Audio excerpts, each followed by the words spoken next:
Assalamualaikum dear students, Yusuf Raza is here. Today I am going to discuss chapter number 19 and the topic of discussion is role of cytoplasm in development.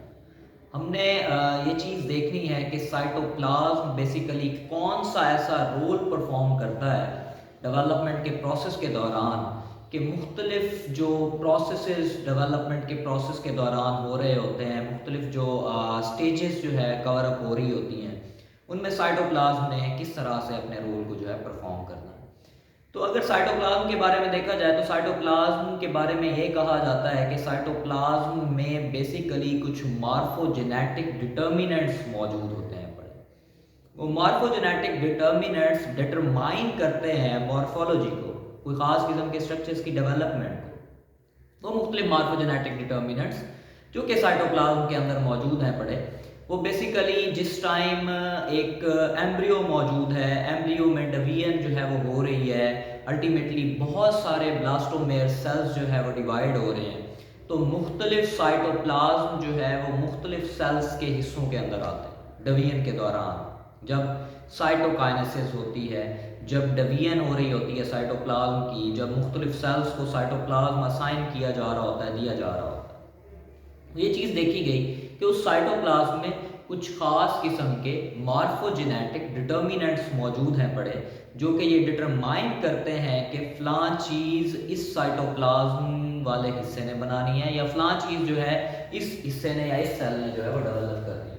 तो basically क्या कहा जाता है, वो इस तरह से है कुछ कि साइटोप्लाज्मिक कंपोनेंट्स जो होते हैं, जो साइटोप्लाज्म वाले हिस्से हैं, उनके अंदर कौन सी चीज़ें मौजूद हैं, उनमें है मॉर्फोजेनेटिक डिटर्मिनेंट्स जो कि मॉर्फोलॉजी को डिटरमाइन करते हैं, जो कि बॉडी के स्ट्रक्चर्स को, बॉडी के वेरियस ऑर्गन्स को डिटरमाइन करने में इंपॉर्टेंट रोल प्ले करते हैं पड़े। ये मॉर्फोजेनेटिक डिटर्मिनेंट्स बेसिकली मौजूद होते हैं पड़े, और ये मॉर्फोजेनेटिक डिटर्मिनेंट्स बेसिकली असाइन होते हैं एक ख़ास किस्म के स्पेसिफिक फंक्शन जो है वो स्पेसिफिक मॉर्फोलॉजी जो है उसको प्रिपेयर करवाना। फॉर एग्जांपल कोई गट को प्रिपेयर करवाने में जो है इंपॉर्टेंट रोल प्ले कर रहा होगा ये साइटोप्लाज्मिक कंपोनेंट, कोई जो है वो गट की फॉर्मेशन के अंदर, कोई जो है वो न्यूरल ट्यूब की फॉर्मेशन के अंदर हेल्पिंग रोल प्ले कर रहा होगा। मीन्स हम यूं कहें कि मार्फोजेनेटिक डिटर्मिनेंट्स ये स्विच ऑन या फिर ये स्विच ऑफ का प्रोसेस बेसिकली परफॉर्म कर रहे होते हैं। ये मार्फोजेनेटिक डिटर्मिनेंट्स जो साइटोप्लाज्म के अंदर मौजूद है, ये इस चीज़ को डिसाइड कर रहे होते हैं कि किस चीज़ ने बनना है या किस चीज़ ने नहीं बनना। डिसीजन का प्रोसेस जो है बेसिकली जीन्स तो है ही है, सब कुछ जो है वो जीन्स के पास हिदायत मौजूद हैं पड़ी, लेकिन उन जीन्स के पास मौजूद हिदायत को स्विच ऑन करना या स्विच ऑफ करना, उनको डिटरमाइन करना है कि फ़लाँ चीज़ बननी है या फ़लाँ चीज़ नहीं बननी, तो उनको कहने वाली चीज़ें कौन सी होंगी, ये साइटोप्लाज्म या साइटोप्लाज्म के अंदर मौजूद मॉर्फोजेनेटिक डिटर्मिनेंट्स होंगे जो चीज़ों को स्विच ऑन कर रहे हैं या चीज़ों को स्विच ऑफ कर रहे हैं, किसी जीन को एक्टिवेट कर देते हैं या किसी जीन को जो है वो इनएक्टिव कर देते हैं। तो एक एसिडियन एग जो है, ये बेसिकली एसिडियन जो है एक एम्फीबियन की तरह से है, तो ये ऑर्गेनिज्म एसिडियन, इसके एग्स को जो है वो लिया गया, ठीक है। इसके एग को जब लिया गया तो इसके एग के अंदर जब वो एम्ब्रियो कंडीशन में था तो उन्होंने ये चीज़ देखी कि इसके जो साइटोप्लाज्म है, इसके एग का साइटोप्लाज्म, उस साइटोप्लाज्म के अंदर डिफरेंट कलर्स से इनको नजर, ठीक है, डिफरेंट कलर्स से जो नजर आए हैं साइटोप्लाज्म के अंदर। हालांकि साइटोप्लाज्म जो है क्लियर एरिया होता है, ठीक है, जो पिगमेंट फ्री सा एरिया होता है, उसके अंदर किसी किस्म का कलर नहीं होता। लेकिन जब एसिडियन के एग्स को जो है ऑब्जर्व किया गया तो उसके साइटोप्लाज्म में वेरियस कलर से नजर आए। जब वो क्लीवेज के प्रोसेस में था, मुख्तलिफ ब्लास्टोमेयर सेल्स अंदर छोटे छोटे छोटे सेल्स बन चुके थे, ठीक है, वो ब्लास्टोमेयर्स जब बन चुके थे तो वो जो डिफरेंट कलर्स थे वो सेग्रीगेट हो गए, वो अलग हो गए। सबसे पहले तो यूं है कि जब डिवीजन होती है उसमें सबसे पहला स्टेप होता है that is called as nucleus की ये जो डिवीजन है, दिस वन, ये हो। फिर साइटोप्लाज्म की भी डिवीजन होनी है, तो जब साइटोप्लाज्म डिवाइड हुआ तो उन ब्लास्टोमेयर्स को ये डिफरेंट ब्लास्टोमेयर्स जो बने थे उन तमाम ब्लास्टोमेयर्स के पास, उन तमाम सेल्स के पास ये बेसिकली साइटोप्लाज्म मूव करके आया, क्योंकि हर सेल के पास जो है वो डिवीजन के प्रोसेस में साइटोप्लाज्म भी जाना है, ऑर्गेनेल्स में भी जाना है।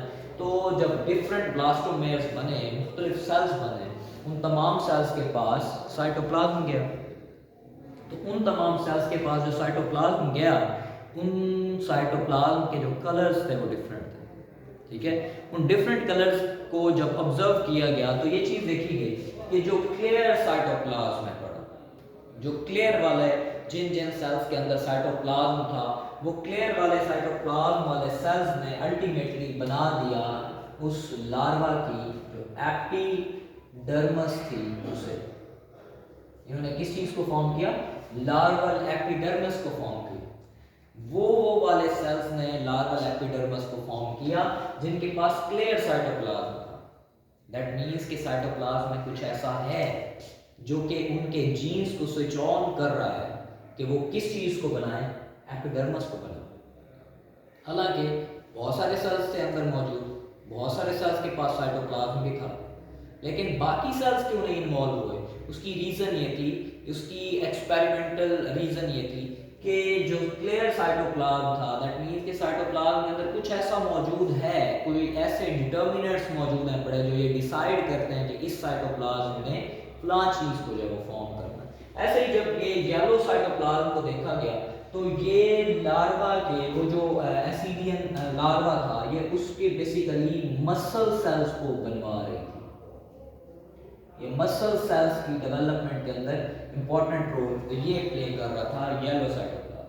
मींस जिन भी सेल के पास येलो साइटोप्लाज्म था वो उस लार्वा के मसल सेल्स की डेवलपमेंट में इंपॉर्टेंट रोल प्ले कर रहा था। लेकिन येलो साइटोप्लाज्म क्यों एपिडर्मिस को नहीं फॉर्म कर रहा, या जो क्लियर साइटोप्लाज्म है वो क्यों मसल सेल्स को नहीं बना रहा? उसकी रीजन ये है कि जो साइटोप्लाज्म है वो उसके अंदर कुछ खास किस्म के मॉर्फोजेनेटिक डिटर्मिनेंट्स, और वो जो मॉर्फोजेनेटिक डिटर्मिनेंट्स हैं वो उस मॉर्फोलॉजी को डिटरमाइन करते हैं कि फ़लाँ जीन्स ने अगर स्विच ऑन होना है तो फ़लाँ चीज़ बनानी है, या फ़लाँ ने फ़लाँ चीज़ को जो है वो डेवलपमेंट उसकी करानी है। हालांकि न्यूक्लियस में तमाम इन्फॉर्मेशन है पड़ी, हालांकि उस सेल में तमाम इन्फॉर्मेशन है पड़ी, लेकिन वो साइटोप्लाज्म जो उसके अंदर, फॉर एग्जांपल यहाँ पर ये वाला सेल है और इस सेल के पास यहाँ पर न्यूक्लियस में ये बहुत सारे जीन्स पड़े, वो मसल्स के बनाने के लिए भी हैं, वो गट को बनाने के लिए भी हैं, वो नर्वस सिस्टम को बनाने के लिए भी हैं, वो एक्टोडर्म को बनाने के लिए भी हैं, वो एंडोडर्म को बनाने के लिए भी हैं। लेकिन अगर यहाँ पे फॉर एग्जांपल येलो साइटोप्लाज्म है तो जितने सेल्स के पास येलो साइटोप्लाज्म है उनके वो वाले जीन स्विच ऑन हो जाएंगे जो कि किसको डेवलप करेंगे? मसल्स को डेवलप करेंगे। दैट मीन्स इस साइटोप्लाज्म जो है वो जो येलो कलर वाला साइटोप्लाज्म है उसने डिटरमाइन किया कि मसल्स ने डेवलप होना। दैट मीन्स कि जो साइटोप्लाज्म है वो इंपॉर्टेंट रोल प्ले कर रहा है मॉर्फोलॉजी को डिटरमाइन करना, मॉर्फोलॉजी को डेवलप करना। इसी तरह से जो ग्रे वेजिटल साइटोप्लाज्म था, उस ग्रे वेजिटल साइटोप्लाज्म ने उस लार्वल स्टेज के ऊपर किस चीज़ को डेवलप किया? उसकी गट को डेवलप कर दिया।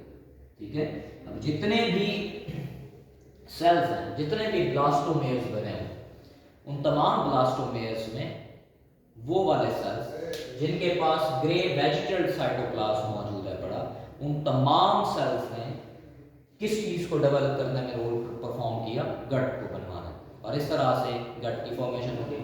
Same cases for grey equatorial cytoplasm. Equatorial region पे ग्रे कलर का साइटोप्लाज्म था, उसने डेवलपमेंट करवाने में इंपॉर्टेंट रोल प्ले किया नोटोकॉर्ड एंड न्यूरल ट्यूब वगैरह को।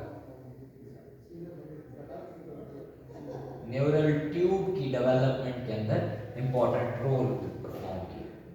यूँ देखें, मुख्तलिफ किस्म के साइटोप्लाज्म हैं, वो मुख्तलिफ किस्म की मॉर्फोलॉजी को डिटरमाइन कर रहे हैं। दैट मीन्स कि cytoplasm contain some specific morphogenetic determinants जो कि ये डिसाइड करते हैं कि इस सेल ने फलां चीज़ में डेवलप होना है। तो cytoplasm basically important role play करता है किसी जीन को स्विच ऑन करने में या किसी जीन को स्विच ऑफ करने में। तो स्विच ऑन और स्विच ऑफ के प्रोसेस में इसका इम्पोर्टेंट रोल है, मॉर्फोलॉजी को डिटरमाइन करने में इम्पोर्टेंट रोल है। हाँ, इंफॉर्मेशन जीन पे मौजूद है, हाँ इंफॉर्मेशन डीएनए पे मौजूद है, क्रोमोसोम्स पे मौजूद है, बट उन इंफॉर्मेशंस को आगे जिनको एक्टिवेट करना है या जिनको एक्टिवेट नहीं करना, उसकी इंफॉर्मेशंस या उनको स्विच ऑन करना या स्विच ऑफ करने की इंफॉर्मेशंस किसके पास मौजूद है? That is in the cytoplasm. वो साइटोप्लाज्म के पास मौजूद है। इस तरीके से एसिडियन एग की मदद से जो है इस चीज़ को डिटरमाइन कर दिया गया। तो this is the topic about the role of cytoplasm in development. Now हम आते हैं कि role of nucleus in development. ये न्यूक्लियस जो है वो किस तरह से इंपॉर्टेंट रोल प्ले करता है। ऑब्वियसली हम लोग जानते हैं कि न्यूक्लियस जो है वो that is the central area या central region of the cell. वो एक सेंट्रल रीजन है that control all the activities of the cell. वो एक्टिविटीज तमाम को कंट्रोल कर रहा है। Structural and functional unit cell का बेसिकली न्यूक्लियस है, ठीक है। तो न्यूक्लियस ने इंपॉर्टेंट रोल प्ले करना है क्योंकि न्यूक्लियस के अंदर तमाम इंफॉर्मेशंस हैं in the form of genes. Genes की शक्ल में उसके ऊपर तमाम इंफॉर्मेशंस मौजूद हैं पड़े। उसके अंदर डीएनए मौजूद है पड़ा जो कि तमाम एक्टिविटीज़ को कंट्रोल करता है। तो किस तरह से रोल ऑफ न्यूक्लियस है डेवलपमेंट के अंदर, इसके ऊपर मुख्तलिफ एक्सपेरिमेंट्स को जो है वो परफॉर्म किया गया और ये चेक करने के लिए कि क्या न्यूक्लियस ही इंपॉर्टेंट रोल प्ले करता है डेवलपमेंट के प्रोसेस में। तो इसके ऊपर जो एक्सपेरिमेंट परफॉर्म किए गए थे तो उनको चेकआउट करने के लिए बेसिकली एक एलजी को यूज़ किया गया। तो उसके बारे में हम इसके एक्सपेरिमेंट को डिस्कस करने से पहले कुछ इसकी कुछ स्पेसिफिक लाइंस हैं। That is genes controlled substances are found in cytoplasm. Cytoplasm जो है उसके अंदर, जिस तरह हमने इधर बात की कि साइटोप्लाज्म में कुछ खास किस्म के मॉर्फोजेनेटिक डिटर्मिनेंट्स हैं क्योंकि जीन्स को कंट्रोल कर रहे हैं, कि जीन्स को स्विच ऑन करते हैं कि आपने स्विच ऑन होना है तो फलां चीज़ बना देनी है, या स्विच ऑफ करते हैं कि इन जीन्स ने इनएक्टिव रहना है और इस चीज़ को डेवलप नहीं कराना। तो यही बात है कि जीन को जो है वो कंट्रोल करने वाले सब्सटेंसेस जो होते हैं वो मौजूद होते हैं। कहाँ पर मौजूद होते हैं? साइटोप्लाज्म के अंदर बेसिकली ये मौजूद होते हैं पड़े। बेसिकली ये साइटोप्लाज्म में मौजूद हैं पड़े। एक्सपेरिमेंट को परफॉर्म किया गया कि क्या न्यूक्लियस भी डेवलपमेंट के अंदर इंपॉर्टेंट रोल प्ले करता है कि या सिर्फ और सिर्फ ये साइटोप्लाज्म में इंपॉर्टेंट रोल प्ले करता है। तो इसके ऊपर एक्सपेरिमेंट किया गया। एक मल्टी सेलुलर अलगा था, उस मल्टी सेलुलर अलगा का नाम है दैट इज कॉल्ड एज एसिटाबुलेरिया। एसिटाबुलेरिया एक मल्टी सेलुलर अलगा। एसिटाबुलेरिया की दो स्पीशीज हैं, उनमें एक एसिटाबुलेरिया मेडिटेरेनिया और एक है एसिटाबुलेरिया ग्रैनुलेटा। ये दो स्पीशीज हैं। इन दो स्पीशीज के ऊपर जो है वो एक्सपेरिमेंटल प्रोसेस जो है परफॉर्म किया गया। ये जब एसिटाबुलेरिया को हम देखते हैं तो एसिटाबुलेरिया की राइजाइड्स हैं पड़ी जो कि ये वाले रीजन्स हैं, ये इसके राइजाइड्स हैं that are called as rhizoids. जबकि ये वाला जो इसका ये वाला रीजन है that is called as the stalk. इसे हम नाम देते हैं, ये इसका स्टैक है, ये इसके राइजाइड्स हैं और कैप इसकी मौजूद है बड़ी अम्ब्रेला शेप कैप बेसिकली इनके पास ये मौजूद है बड़ी, दैट इज द कैप। ठीक है, तो ये बेसिक तीन रीजन्स जो हैं वो मौजूद है बड़े। जो राइजाइड्स हैं ये राइजाइड्स इसको बेसिकली एंकर कर रही हैं किसके अंदर, ग्राउंड के साथ जो है वो इसे एंकर कर रही है। और राइजाइड से ऊपर जो है, राइजाइड से अल्टीमेटली अपवर्ड मौजूद है बड़ी कौन सी चीज़, स्टैक मौजूद है बड़ी। ठीक है, जो स्टैक है ये अपवर्ड मौजूद है बड़ा, राइजाइड से अपवर्ड जो है स्टैक मौजूद है बड़ा। और उस स्टैक के बेसिकली ऊपर लगी हुई है क्या चीज़, अम्ब्रेला शेप कैप जो है मौजूद है बड़ी। राइजाइड उससे ऊपर की जाने स्टैक, स्टैक से ऊपर जो है वो कैप मौजूद है बड़े। अब हैमरलिंग ने इसके ऊपर एक्सपेरिमेंट को जो है वो परफॉर्म किया था। हैमरलिंग ने इसके ऊपर क्या एक्सपेरिमेंट परफॉर्म किया, वो यूँ है, इसने ये दो स्पीशीज ली, एसिटाबुलेरिया मेडिटेरेनिया और एसिटाबुलेरिया ग्रैनुलेटा। जो मेडिटेरेनिया इसकी स्पीशी है इसमें जो कैप बनती है ये रेगुलर कैप होती है। ठीक है, इसकी जो कैप है वो है रेगुलर कैप। प्रॉपरली रेगुलर इसकी कैप अम्ब्रेला शेप जो है इस तरह से बनती है। जबकि एसिटाबुलेरिया ग्रैनुलेटा जो है इसकी जो कैप होती है वो होती है इर्रेगुलर कैप। इसकी इर्रेगुलर कैप है और उसकी जो है वो रेगुलर कैप मौजूद है पड़ी। मेडिटेरेनिया की कैप जो है वो रेगुलर है और ग्रैनुलेटा की जो कैप है वो क्या है, इर्रेगुलर कैप है। ये दोनों सेम स्पीशीज हैं पड़े।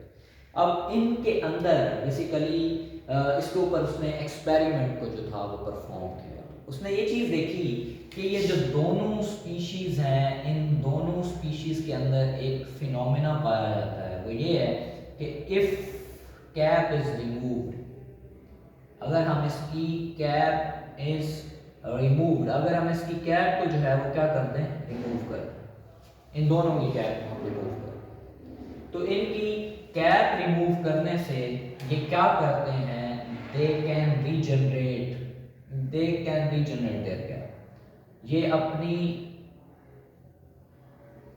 कैप को दोबारा से रीजनरेट कर लेते हैं, इनकी कैप दोबारा से डेवलप हो जाती है। तो इन्होंने यही एक्सपेरिमेंट परफॉर्म किया इन दोनों स्पीशीज के ऊपर, एसिटाबुलेरिया मेडिटेरेनिया के ऊपर और एसिटाबुलेरिया ग्रैनुलेटा के ऊपर। किसने इसके ऊपर एक्सपेरिमेंट परफॉर्म किया, दैट वाज हैमरलिंग ने इसके ऊपर एक्सपेरिमेंट परफॉर्म किया। अब इसने जो एक्सपेरिमेंट परफॉर्म किया वो क्या था,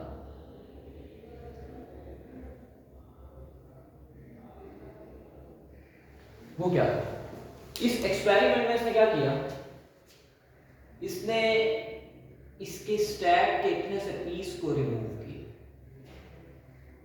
ठीक है, और इधर से इसकी स्टैक के भी इस पीस को रिमूव किया।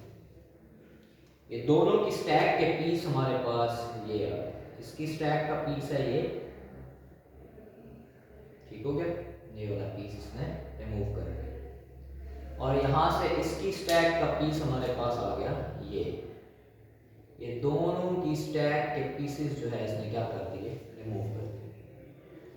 रिमूव करने के बाद ये हमारे पास एसिटाबुलेरिया ग्रैनुलेटा है, ये वाला दैट इज एसिटाबुलेरिया ग्रैनुलेटा, और ये वाला हमारे पास एसिटाबुलेरिया मेडिटेरेनिया। कुछ भी नहीं किया, सिर्फ और सिर्फ इनकी स्टैक को रिमूव किया। फॉर एग्जाम्पल ये हमारे पास वही एसिटाबुलेरिया ग्रैनुलेटा और ये उसके नीचे से मौजूद राइजाइड्स, इस तरह से दीज आर राइजाइड्स, ये उसकी स्टैक, और इसके बाद ये यहाँ पे मौजूद है पड़ा हमारे पास एसिटाबुलेरिया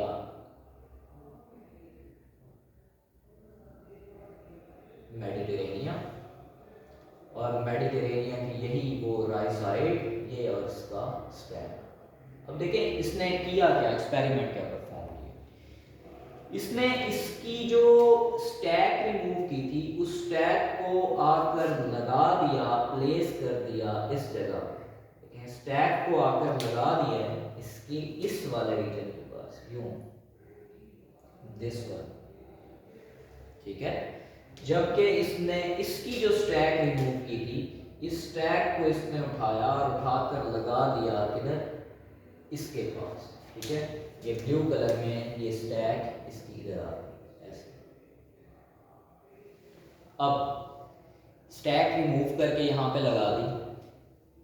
ही was observing these two plants, यानी बाकायदा तौर पर ऑब्जर्व कर रहा था कि क्या मैंने जो स्टैक रिप्लेस की है उस स्टैक के रिप्लेस करने से इसके ऊपर कोई असर होता है। इसकी कैप जो ये रीजनरेट करवाता है, अभी हमने बात की कि कैप को रीजनरेट करवाता है, कैन रीजनरेट देयर कैप, अपनी कैप को ये रीजनरेट कराता है, तो इसने जाहिर सी बात है अपनी कैप रीजनरेट करवानी है और इसने भी अपनी कैप रीजनरेट करवानी है, तो क्या इनके ऊपर कोई असर होता है। लेकिन जब इसने इसको ऑब्जर्व किया, इसने ये देखा कि इस प्लांट ने क्या की, अपनी वही प्रॉपरली जो कैप थी, रेगुलर कैप, उस रेगुलर कैप को इसने क्या करा दिया, इस तरह से रीजनरेट करा दिया। इसकी वैसे ही रेगुलर कैप जो है यहाँ पे रीजनरेट हो गई, इस तरह से ये रीजनरेट कर गई रेगुलर कैप। और जब इसको देखा गया तो इसने भी अपनी ही कैप को क्या कर लिया, यूं रीजनरेट करा लिया। इस तरह से इसकी भी वही कैप जो है वो रीजनरेट करे। अब ये है इरेगुलर और ये है रेगुलर कैप। इसकी रीजन क्या थी? हालांकि एक स्टैक के उस पीस को काट के वहां पे ट्रांसप्लांट किया, तो इस पौधे का जो स्टैक था उसे वहां पे लगाया और इस पौधे का जो था उसे यहाँ पे लगाया। उसके बावजूद उन्होंने जो कैप अपनी रीजनरेट की वो बिल्कुल वैसी की वैसी रीजनरेट की। उसकी रीज़न क्या है? उसकी रीज़न ये है कि इनके पास ये जो एसिटाबुलेरिया मेडिटेरेनिया और एसिटाबुलेरिया ग्रैनुलेटा है, they have a single nucleus. इनके पास एक सिंगल क्या है, न्यूक्लियस मौजूद है, ठीक है। और वो जो सिंगल न्यूक्लियस मौजूद है बड़ा, वो कहाँ पे मौजूद है बड़ा? वो इनकी राइजोइड्स वाले पोर्शन के पास यहाँ पर मौजूद है बड़ा, इस जगह पे मौजूद है, यहाँ पे। And nucleus contain all the informations. अब जो एसिटाबुलेरिया मेडिटेरेनिया का न्यूक्लियस है उसके पास इंफॉर्मेशन है रेगुलर कैप बनवाने के लिए। तो जब हमने इसकी बेशक इस पोर्शन को रिमूव करके इसके स्टैक को वहां पे लगाया, न्यूक्लियस रिमूव नहीं किया था, तो न्यूक्लियस ने इंफॉर्मेशन दी और बाकायदा तौर पर रेगुलर कैप जो है वो डेवलप हो गई। दैट मीन्स कि न्यूक्लियस कंटेन द इंफॉर्मेशंस और वही इंफॉर्मेशन आगे ट्रांसफर।